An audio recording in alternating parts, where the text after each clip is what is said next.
Hi France, welcome to trending tops. என்ன பார்க்க போனா விடுதலை பார்ட் 1 தொடர்ந்து விடுதலை பார்ட் 2 படம் வந்து பார்த்தீங்கன்னா டிசம்பர் மந்த் வந்து 20 ரிலீஸ் பண்ண போகிறோம் அப்படின்ற மாதிரி வந்து பார்த்தீங்கன்னா விஜய் சேதுபதியாக இருக்கட்டும் சரி, சூர்யா இருக்கட்டும் சரி, ஸோ வெற்றிமாறன் சரி இயக்கத்தில் வந்து பார்த்தீங்கன்னா விடுதலை 2 திரைப்படம் வருது.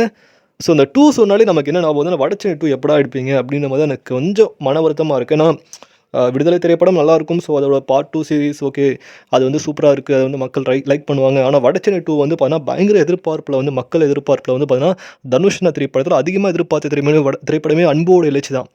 வடச்சென்னை 2 தான் அதிகமாக மக்கள் எதிர்பார்த்த படம். ஸோ அந்த படத்தை வெற்றிமாறன் சார் வந்து டிலே பண்ணிகிட்டே இருக்காங்க. அது கொஞ்சம் மன வருத்தமாக இருக்குது. ஸோ விடுதலை திரைப்படத்துக்கு எந்த அளவுக்கு ஆர்வம் காட்டுறீங்களோ அதே அளவுக்கு வந்து பார்த்தீங்கன்னா வடச்சென்னை 2லையும் பார்த்தீங்கன்னா அந்த வடச்சென்னை 1 எடுக்கும்போது வடச்சென்னை 2வோட சீக்வல்ஸும் கண்டினியூஸாக அவங்க எடுத்திருந்தாங்கன்னா இந்நேரம் வந்து பார்த்தீங்கன்னா தனுஷ் ஃபேன்ஸ் வந்து வேறு மாதிரி கொண்டு போயிருப்பாங்க. ஸோ கன்ஃபார்ம் அதோட பாக்ஸ் ஆஃபீஸ் மட்டுமே 250 கோடி அடிக்க வாய்ப்பு இருக்குது வடச்சென்னை 2 திரைப்படம் ரிலீஸ் ஆச்சுன்னா. ஸோ அந்தளவுக்கு ஒரு ஹைப்பான ஃபிலிமை வந்து பார்த்தீங்கன்னா இன்னும் வெற்றிமாறன் சார் வந்து என்ன தான் பண்ணுறாங்கன்னு தெரில, படம் எப்போ எடுப்பாங்கன்னு தெரில. வடச்சென்னை 2 திரைப்படம் வரதுக்கு முன்னாடி வந்து பார்த்தீங்கன்னா தனுஷ் எனக்கு தெரிஞ்சு வந்து 10 படம் டைரக்ஷன் பண்ணாலும் பண்ணிவிடுவாங்கன்னு நினைக்கிறேன். ஸோ வந்து கன்ஃபார்மாக வந்து வடச்சென்னை 2 திரைப்படத்தை வந்து தனுஷ் ரசிகர்கள் வந்து பார்த்தீங்கன்னா ரொம்ப ஏக்கத்தில் அன்போடு எழுச்சி பார்க்கணும்னு நினச்சிட்டு இருப்பாங்க.